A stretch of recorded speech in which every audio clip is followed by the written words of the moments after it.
My name is Jonathan Goforth, and I've been a full-time realtor for 24 years. So if you're looking to go take the real estate exam and get your salesperson's license or broker's license, then you need to practice some of these simulations. They make up the national portion of the questions. And a simulation is really a story. And as the story develops, there are multiple questions in each simulation. There should be 10 simulations on your exam. This is just question number 5. I have links at the bottom of this video in the description to other simulation questions I've done to give you more practice. I would love it if you would subscribe to my real estate channel, please. All of my videos are here to help you sell more houses. So with that said, let's jump right into this test question. Let's start this practice question. So you're going to see questions very similar to this on the real estate exam. There are 2 kinds of questions in a simulation. The first one of these is called an information gathering question. The other kinds are called decision making. And we're going to do both of those in this simulation. So let's begin reading it. You are a commercial agent working for XYZ Realty. The vice president of a large retail chain contacts you regarding possible locations to lease and open a new store. Which of the following should you obtain? Select as many as you consider appropriate. This is called an information gathering question. There's going to be 10 options. We're going to do the first 5 here, and you can select as many of them as appropriate. If you pick a correct answer, you get points. If you pick a wrong answer, you lose points. So number 1, have they been looking at properties with any other realtors? Yes, that would be appropriate. What are various types of leases available? Yes. What are the legal descriptions of the properties of interest? No, that's not appropriate at this point in the question. Now, a simulation is going to develop throughout the entire question, and you always have to remember where you are at that moment in the question. Number 4, the name of the attorney representing the client. No. Number 5, the type of property the tenant wants. Yes. Number 6, racial demographics of the areas of interest to the tenant.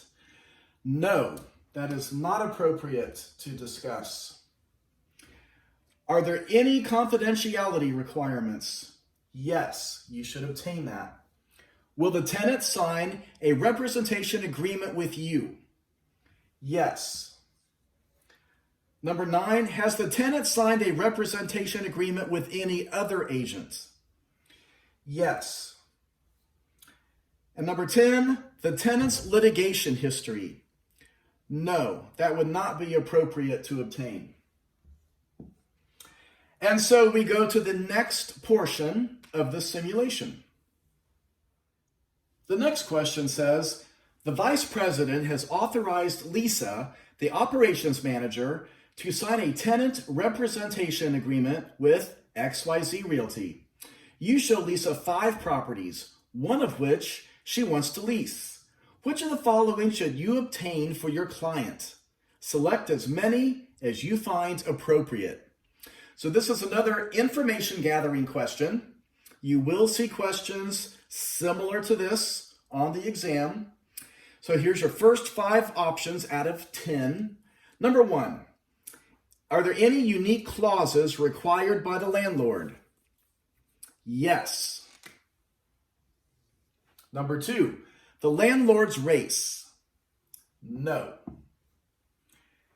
How many properties has the landlord's agent leased? No. That's not appropriate. Number 4, the ethnic background of other tenants in the complex. No. Number 5, the possibility of a letter of intent. Absolutely. Number 6, are there any other available properties for Lisa? Yes. What is the cost of leasing similar spaces in the area? Yes. Find out what the landlord paid for the building. No. What are the terms of commission and compensation to be paid to any tenant's representatives? Yes. For some reason, a lot of people will miss that. And you are entitled to know how much you're going to be paid. Just like if this were a property in MLS, as a residential agent, you know how much is being offered to you for commission. So you need to know how much you are going to be paid up front. And number 10, the depreciation rates for the area. No. And that completes that question. This next question in the simulation is called a decision-making question. This is the other kind of questions. You have information gathering, which we've already done 2 of, and now a decision-making question. You have to pass both kinds of these questions. So this one, you only get to pick one answer, and you have to get it right in order to advance to the next test question. So let's read this one. The property Lisa is interested in will require renovations to comply with the Americans with Disabilities Act. Lisa wants to know who was responsible for paying for the renovations. Which of the following is correct? Choose only one. So when you see choose only one on your test exam questions, then only one of these will be your answer. You don't get to pick as many as you want. You pick one. So option number 1, the Americans with Disabilities Act has federal grant money that will reimburse the tenant for the cost of renovations. Number 2, the landlord must pay for the renovations. Number 3, the landlord's insurance will cover 80% of the cost. Or number 4, the lease should state who was responsible for paying and making sure the renovations are in compliance. You're typically going to get 4 choices. Let's say, for this example, for this practicing, that you pick number 2. That looks to you like the correct answer. And so the test is going to tell you, try again, because you missed it. That is a wrong answer. And so now your heart starts racing because you know you missed it. And now you have to pick again. So what happened is that took away points. Now you have a minus number on this question. And so you pick again. Well, obviously it must be number 1. So you pick that next. The Americans with Disabilities Act has federal grant money that will reimburse the tenant for the cost of the renovations. That's wrong. That is not the correct answer. And the test will tell you, try again. Now your heart's really racing because now you're thinking you flunked the exam. And so you pick again. You really don't think it's number 3, so you don't pick that. You pick number 4.